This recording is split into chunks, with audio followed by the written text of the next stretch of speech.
ನನ್ನ ಹೆಸರು ಕಾರ್ತಿಕ್ ಅಂತ. ನಾನು 3 ವರ್ಷದಿಂದ ಆಟೋ ಓಡಿಸ್ತಾ ಇದ್ದೀನಿ ಸರ್. ಅದಕ್ಕೆ ಮುಂಚೆ ಬ್ಯಾಂಕಲ್ಲಿ ಕೆಲಸ ಮಾಡ್ತಾ ಇದ್ದೆ. ಹಲವಾರು ಕಾರಣಗಳಿಂದ ಕೆಲಸ ಅಲ್ಲಿ ಬಿಟ್ಬಿಟ್ಟೆ. ಓಡಿಸ್ಕೊಂಡು ಮತ್ತೆ ಇದೇ ಕಂಟಿನ್ಯೂ ಮಾಡ್ತಾ ಇದ್ದೀನಿ. ಸದ್ಯಕ್ಕೆ ಪರವಾಗಿಲ್ಲ.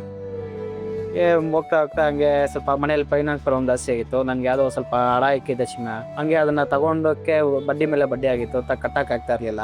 ನಾನು ನಮ್ಮ ಫ್ರೆಂಡ್ ಮಾತಾಡ್ತಾ ಇದ್ದೆ, ನನ್ನ ಬಗ್ಗೆ ಎಲ್ಲ ಮಾತಾಡ್ತಾ ಇದ್ದೆ. ಅವನು ನಮ್ಮ ಫ್ರೆಂಡ್ ಬಂದ್ಬಿಟ್ಟು ಓರಿಯೋ ಮನೆ ಬಗ್ಗೆ ಹೇಳ್ದ. ಹಾಗೆ ನಾನು ಓರಿಯೋ ಮನೆ ಬಗ್ಗೆ ವಿಚಾರಿಸ್ಕೊಂಡು ನಾನು ಆನ್ಲೈನಲ್ಲಿ ಸರ್ಚ್ ಮಾಡ್ಕೊಂಡು ಆಮೇಲೆ ನಮ್ಮ ಫ್ರೆಂಡ್ಸ್ ಹೇಳಿದ್ದು ನೋಡಿ, ಆಮೇಲೆ ಆನ್ಲೈನಲ್ಲಿ 5 ಸ್ಟಾರ್ ರೇಟಿಂಗ್ ಇತ್ತು, ಚೆನ್ನಾಗಿತ್ತು. ಆಮೇಲೆ ಅವ್ರನ್ನ ಕಾಂಟ್ಯಾಕ್ಟ್ ಮಾಡಿದವ್ರು, ಎಕ್ಸಿಕ್ಯೂಟಿವ್ನ ಕಾಂಟ್ಯಾಕ್ಟ್ ಮಾಡಿದೆ. ಅವರು ಎಕ್ಸ್ಪ್ಲೇನ್ ಮಾಡಿದ್ರು. ಆಮೇಲೆ ಆ ಸ್ಪಾಟಲ್ಲೇ ನನಗೆ ಒಂದು 30 ಮಿನಿಟ್ಸಲ್ಲಿ ನನಗೆ ಅಮೌಂಟು ಪೇ ಮಾಡಿಕೊಟ್ರು. ಬ್ಯಾಂಕ್ ಟ್ರಾನ್ಸ್ಫರ್ ಚೆನ್ನಾಗಿ ಮಾಡಿಕೊಟ್ರು. Last interest 6 month flat service ಚೆನ್ನಾಗಿ ಮಾಡಿಕೊಟ್ಟಿದ್ದಾರೆ. ನಮ್ಮಂಥ ಮಿಡಲ್ ಕ್ಲಾಸ್ಗೆ ತುಂಬ ಹೆಲ್ಪ್ಫುಲ್ ಆಗಿದೆ.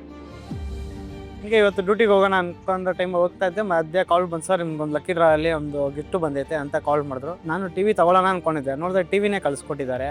ನಾನು ಇನ್ನೇನು ತಗೊಳಕ್ಕೆ ಇಷ್ಟಪಡಲಿಲ್ಲ. ಮತ್ತು ಥ್ಯಾಂಕ್ ಯು ಓರಿಯೋ ಮನಿ.